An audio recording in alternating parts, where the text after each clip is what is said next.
Being here and joining us in this International Holocaust Memorial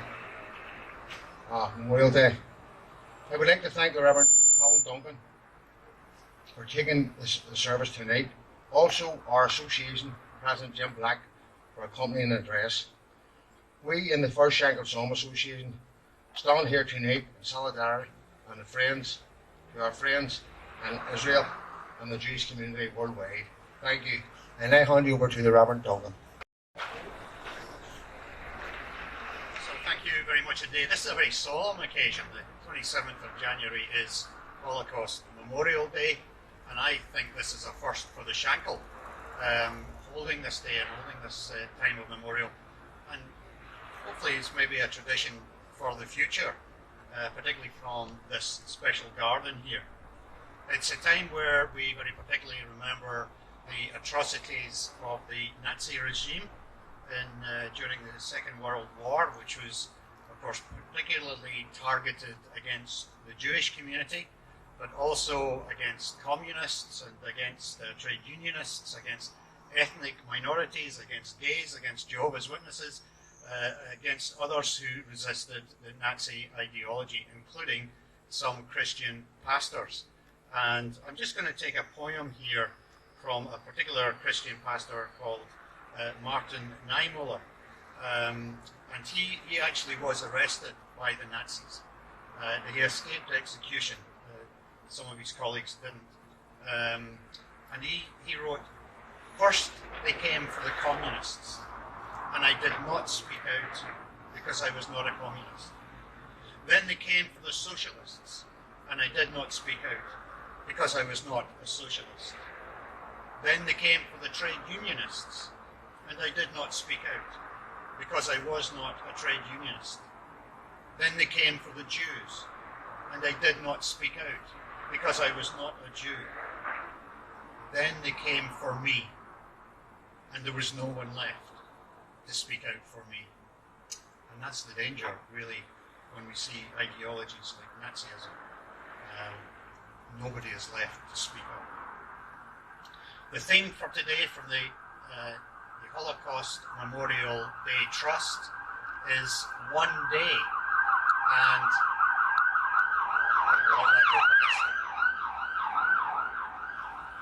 And it comes partly from a quote from a Holocaust survivor, a chap called Ibby Knell. And he wrote after the Holocaust and after the war, talking about his experience. He said, "You didn't think about yesterday, and tomorrow may not happen. It was only today that you had to cope with, and you got through with it as best you could. This was living day by day, and you never knew whether you would survive to the following day." So with this theme of one day, we're being invited by the Holocaust Memorial Day Trust to consider significant days in history around about the Holocaust, but also other acts of genocide. And I've got two dates for you just to reflect on here this evening. The first of them is, it's 9/11. Now, when we think of 9/11, we think of New York, we think of the Twin Towers. Well, that's the American dating system, isn't it? The 9th month, the 11th day. But by the British dating system, 9/11 is the 9th of November. And the 9th of November is a significant day for the Jewish people in terms of their experience of Nazism and their experience of the Holocaust. It's the 9th of the 11th, 1938. And anti-Semitism had been growing in Germany for years before that, but it came to a very particular low point, really, on that particular day. Nazi extremists, the SS, the Hitler Youth, had been fomenting riots across Germany for that day, targeting Jews, targeting Jewish buildings, businesses and synagogues and homes. And on that night, they were all attacked. No attempt by the authorities to stop it. Buildings were attacked, many were set on fire and damaged, and many windows were broken, and there was broken glass scattered all over the streets. And that date, the 9th of November 1938, became known as Kristallnacht, literally glass night or crystal night. In English we tend to say the night of broken glass. And it was really that point where anti-Semitism became much more open and things became much more dangerous for the Jewish community. There's one of the bitter ironies about this as well, because many Jewish people could see the writing on the wall, and they saw that the safe thing to do would be to get out of Germany, and so they became refugees. And on the first day, the day that Britain declared war on Germany, which was the 3rd of September 1939, on that very day, the first British ship was sunk. And its last port of call was here in Belfast. And it was sunk out in the northwest approaches. There was about 1,500 people on board, of which 500 were Jewish refugees. These are people trying to escape from the Nazi horror, only to be on the ship that was sunk underneath them. This persecution stems from two very dangerous attitudes, and we still see this around today. One of them is demonization, the demonization of a community. The Jewish community in particular were demonized by the Nazis. And the other is dehumanization.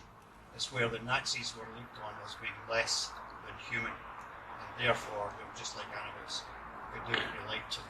We've seen that in history, time after time. Slavery is dehumanizing, apartheid is dehumanizing. When we look at other Rwanda and Darfur and Cambodia, all of it centers around dehumanizing and demonizing different groups of people.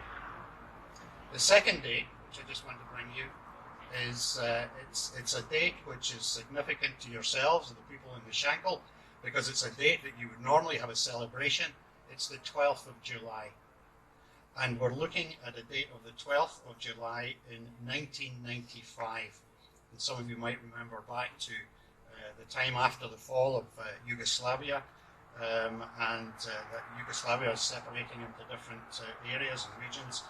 And it was on the 12th of July 1995 that Bosnian Serbs, under the orders of the Serbian President Slobodan Milosevic, who you may remember stood for war crimes, and the troops and the paramilitaries sent in to Srebrenica, if that name rings a bell. The commander who was sent in separated the women and the children from the men, and he told the women and children, we're putting you on buses, we're sending you away to a safe place, and your menfolk will follow you. And sure enough, the women and children got on the buses, they disappeared off. But the men, were 8,000 of them, were taken to the outskirts of the town, and they were shot, and they were dumped into mass graves, 8,000. The 12th of July 1995, for the women and children of that community, was the last time they saw their fathers, their sons, their brothers, their husbands. And we need to remember these events as well. Killing people never solves problems. It only creates more problems. It creates much pain, it creates hurt, it creates brokenness, which passes down, it becomes intergenerational, it passes from generation to generation. And as a Christian standing here, as I stand here, I believe that all people are created in the image and likeness of God. We are all equal before God. There is nobody who is more human, and there is nobody who is less human, and there's certainly nobody who is subhuman. The other Christian virtue I have in my heart at a time like this is the centrality of love in a Christian faith.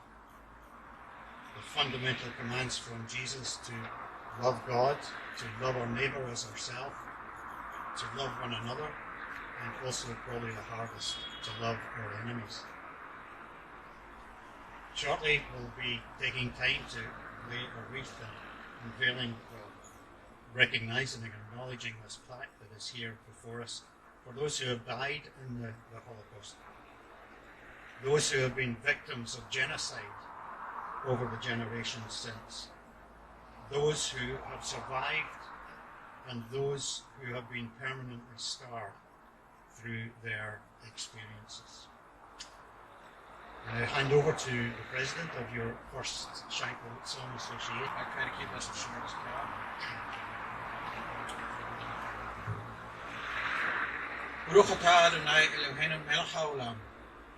We praise you, eternal God, sovereign of the universe.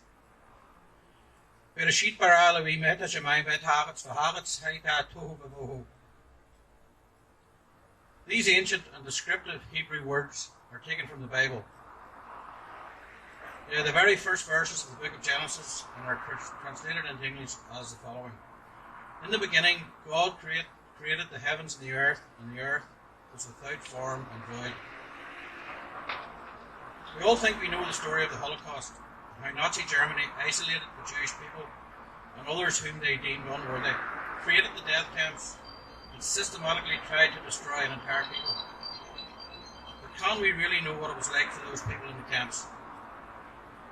I often think the world into which the Jews of Europe found themselves must have been like that world described in Genesis. Dark, void, and without form. Huddled in the cold and the darkness of the barracks of Auschwitz, Sobibor, Belzec or Treblinka, beside thousands of others waiting for death with no hope of life beyond the moment. Maybe having the knowledge that your wife or husband, your parents or your children may already have been murdered. How dark and void could the world get? Surely it must have felt like the end of time. How could it be that the German people, one of the most cultured nations in what was an advanced Western Europe, how could they fall into such depravity and inhumane behaviour? How could they isolate groups of people and convince themselves that these people were subhuman and marked for death? The question needs to be asked, was Germany alone responsible for the murder of more than 6 million Jewish people and millions of others in the war? It is true that Nazi sympathisers in Estonia, Latvia, Lithuania, Ukraine and Poland, amongst others, took part. Hundreds of thousands of Jewish men, women and children were murdered in the Ukraine during the war, many not by Germans but by Ukrainians. Pogroms against the Jewish communities in Ukraine started well in advance of the German Einsatzgruppen arrival in that country. Yes, this is the same Ukraine that the West is so keen to assist. Could the Allies, whose intelligence services undoubtedly knew about the camps, including the British, could they have bombed the apparatus of the camps or the railways that carried the innocents to be slaughtered? Undoubtedly they could have. Could it be that it was more expedient for them not to? Could it all happen again? Without doubt it could, and it has. Look at the genocides perpetrated in Rwanda, Cambodia, and in the places referred to by the previous speaker. Our world has become less and less tolerant in the past few years. Freedom of expression and freedom of thought is suppressed, and in some cases legislated against. This is a warning from history. Giving a government such power can only lead to authoritarianism and fascism, and we won't notice until it's too late. After the Second World War, as Europe picked up the pieces and peace returned, the Jewish people were determined never to fall victim again. They finally achieved the dream of a return to their ancient homeland. Who are these people, this nation of Israel? A Bronze Age tribe of desert nomads. If they were an ordinary people, they would have disappeared eons ago. But they are not an ordinary people. They are the elect of God and eternally charged to carry his message and deliver his light to the world. Mighty empires rise and fall. The Egyptians, the Babylonians, the Greeks, the Romans, the Spanish, the Russians, the British, and the Germans. All these imperial powers have come and they've gone. All mistreated Israel to a greater or lesser degree. But they're all gone, and Israel remains. The founding of the modern state of Israel took place on the 14th of May 1948. It not only provided a hope of a safe home for the Jewish people in perpetuity, but it also lit a torch of democracy in a corner of the Middle East where none existed before. And to this day, Israel is the only true democracy in that region. Did the coming of modern Israel mean the Jewish people would be forever safe? Unfortunately not. Israel was attacked on their very first day, and it has been in a perpetual state of war since. The evil people who brought us the Inquisition, the pogroms, the Holocaust, they still exist in a modern form, and they still want to destroy the Jewish people. What does the future hold? No greater threat exists against the Jewish people and the State of Israel than the Islamic Republic of Iran.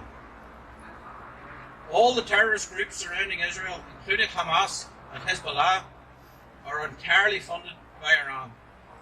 The stated aim of Iran is the destruction of Israel and the annihilation of the Jewish people. By nuclear holocaust, if need be. There's that word again. The Western powers are still negotiating, trading and dealing with these want-to-be mass murderers. It is right and proper that the nations of the world come together on this day, the anniversary of the liberation of that death camp in Poland, known as Auschwitz, and to remember all those murdered in the many other camps and ghettos. The primary purpose of remembrance is to honour the innocent victims, but it's just as important that we educate this and future generations as to the futility of war, of hateful political rhetoric, and its often terrible, terrible consequences. Thank you all for your attention.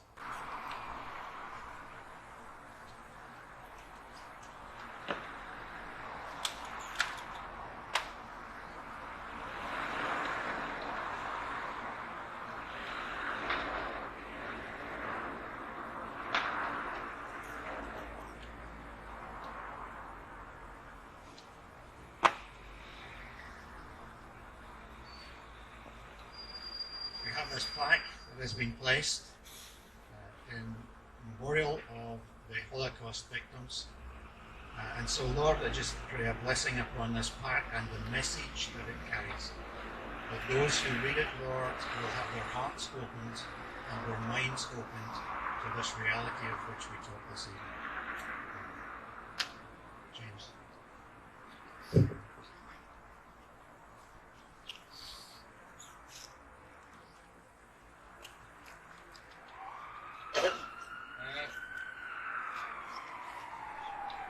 We will now have a rendition of the Israeli national anthem, Tikva.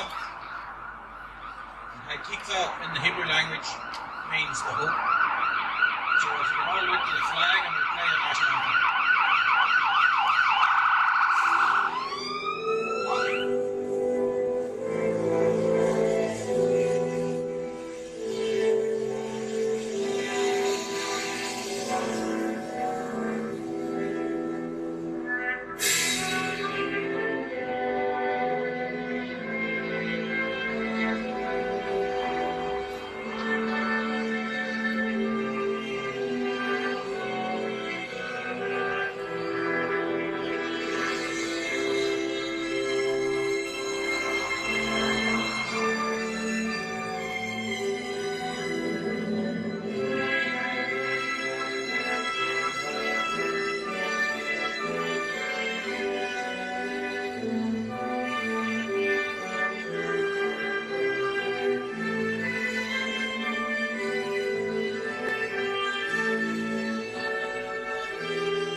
We will just close with a prayer, a special prayer that has been written for this occasion, followed by our own national anthem.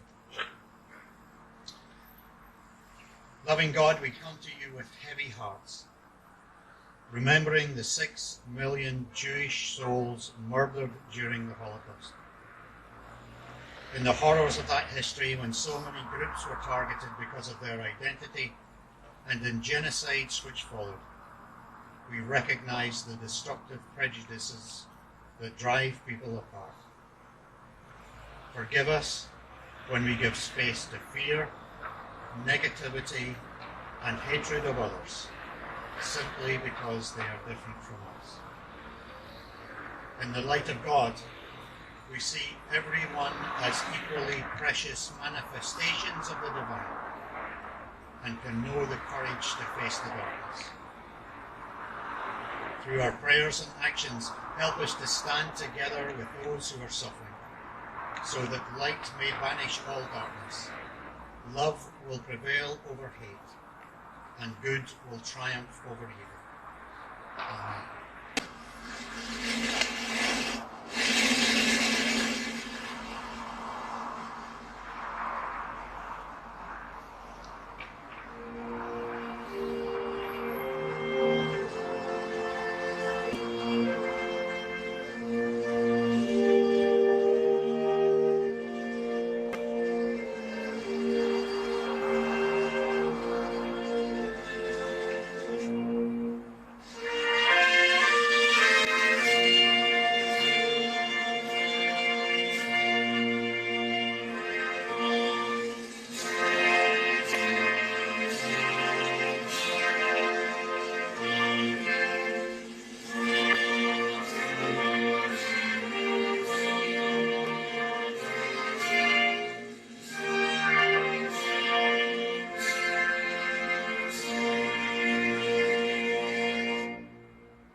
Friends, go in peace.